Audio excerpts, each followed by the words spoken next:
안녕하세요. 뉴스반장입니다. 저는 문재인 정부의 성공과 정권 재창출을 위해서 작은 힘이나마 보태겠습니다. 당원과 지지자들께서 여러 생각을 가지실 수는 있지만 민주당의 정신과 가치를 지키고 이어가야 한다는 대의를 버리지 마시기를 호소드립니다. 우리 모두가 서로를 존중하고 배려하도록, 그리고 누구든 마음에 남은 상처가 아물도록 당과 지도자들이 앞장서서 노력했으면 합니다. 우리는 민주당이라고 하는 김대중, 노무현, 문재인 대통령님을 이어서 같은 DNA를 가지고 있는 그런 우리는 하나의 팀원들이라고 생각합니다. 제가 부족한 점을 우리 대표님으로부터 많이 채우고 또 수시로 또 조언받고 또 함께 정권을 재창출해서 우리 국가의 미래를 지금보다 벌칙 더 밝게 발짝 여는 길을 가도록 하겠습니다. 이재명 더불어민주당 대통령 후보와 함께 치열한 경선을 치렀던 이낙연 전 대표가 만났습니다. 좀 늦은 감은 있지만 아주 잘하셨습니다. 우리 모두의 목표는 같습니다. 2022년 3월 9일 민주정권 재창출. 치열하게 싸웠지만 우리는 원팀입니다. 함께 가야 하고 함께 이루어내야 할 목표가 같은 거죠. 뒤돌아볼 시간이 없습니다. 함께 가시죠. 한나라의 대통령을 뽑는 중차대한 일, 국가의 미래와 국민의 운명을 결정지을 이 중차대한 일을 가족 비즈니스랍니다. 가족사업, 패밀리 비즈니스. 언제부터 국가 지도자가 사적 영역의 패밀리 비즈니스가 되어버린 걸까요?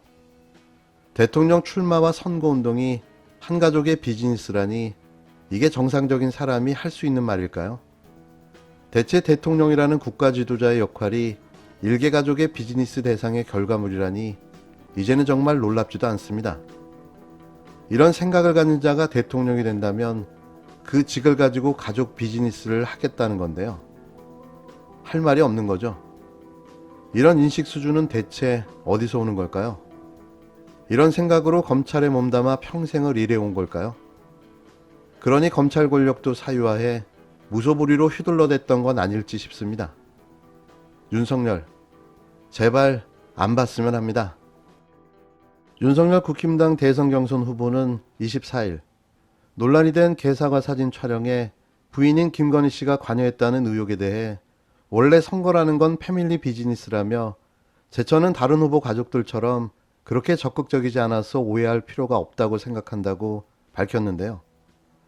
윤 후보는 이날 오전 국회 소통관에서 공동선대위원장 영입 관련 기자회견을 마친 뒤 기자들과 만나 문제가 된 사진의 기획자가 사모님이고 사모님 사무실에서 촬영했다는 얘기가 있다는 질문을 받고 이같이 말했습니다.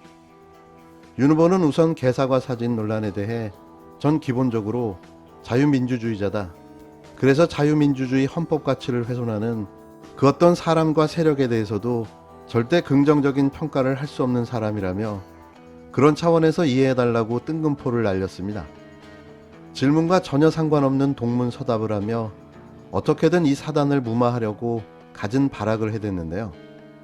이어 개 논란은 사진에 나와 있는 개는 저한테 아주 소중한 제 가족이라며 국민들께서 바라보실 그 시각에 대해 불찰이 있다고 하니까 제가 스스로 이 부분을 잘못 챙겼구나 해서 사과를 드린 것이고 다만 제 생각은 절대 그렇지 않다는 걸 이해해 주셨으면 하는 바람이다라고 강변했습니다. 윤 후보는 사진 촬영지가 집이든 어떤 사무실이든 그게 중요한가라며 제가 한 거다. 가족이 어떤 분들은 후원 회장도 맡는데 원래 선거라는 건 패밀리 비즈니스라고 하지 않나. 제처는 다른 후보 가족들처럼 그렇게 적극적이지 않아서 오해할 필요가 없다고 생각한다고 말했습니다. 이외에 윤 후보는 홍준표 후보가 광역자치단체장 공천 미끼로 중진을 영입하는 게 새로운 정치냐라고 윤 후보를 비판했는데 어떤 생각을 하는가라는 질문을 받고 답변할 가치도 없다고 잘라 말하기도 했는데요. 이에 발끈한 홍준표 후보가 윤 후보를 맹비난하고 나섰습니다. 아주 가관인데요. 윤옥 난타전으로 치닫고 있는 윤석열, 홍준표 간 대권을 놓고 펼치는 악의 다툼이 아주 꼴값입니다. 불찰이 있었다고 하니까 제 스스로 이 부분을 내가 제대로 못 챙겼구나 해서 가족이 어떤 분들은 후원회장도 맞는데 원래 이 선거라는 거는 시쳇말로 패밀리 비즈니스라고 하지 않습니까? 과거처럼 돈 대주는 후원회장이 아닙니다. 지각씨는 지금 소환대기 중이라서 밖에 못 나오니까 엉뚱하게 날라들어온 후보가 국민을 개처럼 여기고 조롱감으로 만들고 그 후보 자격 있습니까? 팔순노역의 정치 노숙자 추호 김종인 선생이 움직이기 시작했습니다. 자칭 야권의 킹메이커인 김종인 전 국힘당 비상대책위원장이 그 노역의 힘든 몸을 삐걱거리며 움직이기 시작했는데요. 김 전 위원장은 지난 22일 국힘당 대선 주자인 윤석열 후보를 24일에는 이준석 대표와 연이어 만났습니다. 다음 달 5일 국힘당 대선 후보 선출을 앞두고 정치활동 재개를 위한 준비 작업에 들어간 것으로 해석되는데요. 아직도 이런 꼰대 정치의 화신을 국힘당 대표와 유력 주자가 만나주고 있는 겁니다. 단 한 번도 성공하지 못한 짝퉁 선거 달인을 말이죠. 국힘당 후보 선출 이후 당 대선을 총괄하는 역할을 맡게 될 것이라는 관측이 나오는데요. 김 전 위원장이 윤 후보를 지원하는 것 아니냐는 관측이 지배적인 거죠. 유일하게 윤 후보와 만나고 있고 전두환 옹호 발언으로 위기에 빠진 윤 후보를 우회 지원하고 있기 때문인데요. 광주에 가서 무릎을 꿇었던 행동은 진정성 없는 뻔한 요식 행위였던 거죠. 김 전 위원장은 이날 이 대표와 서울 모초에서 만난 뒤 김동연 전 부총리가 주도하는 신당 새로운 물결 발기인 대회에 참석해 축사를 했습니다.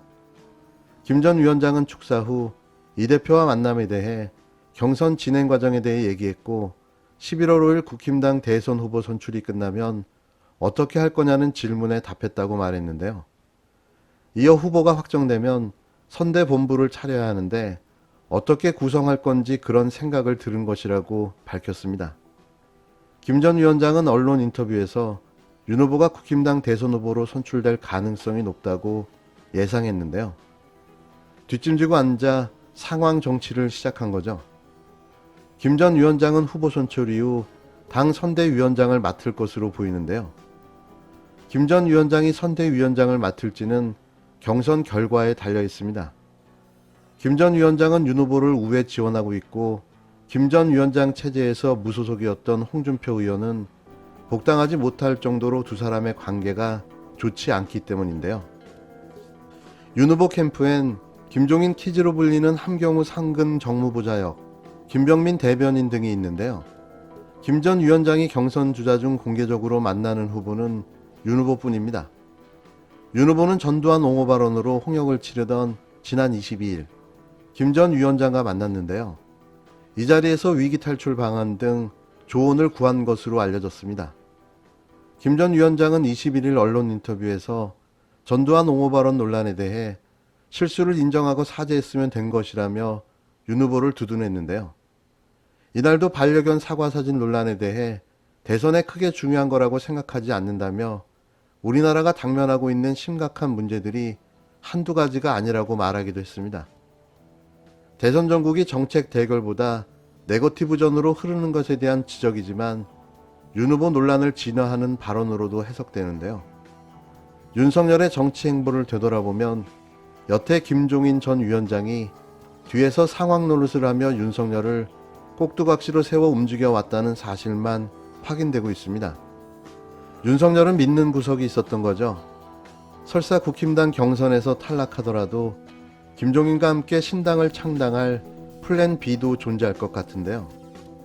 아무리 생각해도 윤석열과 김종인의 조합은 최악의 런닝메이트로 보입니다. 윤석열 후보가 손바닥에다가 왕자 쓰고 나와서 한바탕 논란되고 또 뭐 정법 스승이니 뭐니 뭐 주술 논란이 좀 있었습니다. 그건 어떻게 보셨어요? 그거는 모르겠어요. 난 그건 윤석열 후보 개인적으로 무슨 생각을 해서 왕자를 쓰고 나갔는지 나는 모르겠어요. 그러나 뭐 그 자체가 무슨 큰 의미가 있다고 나는 생각하지 않아요.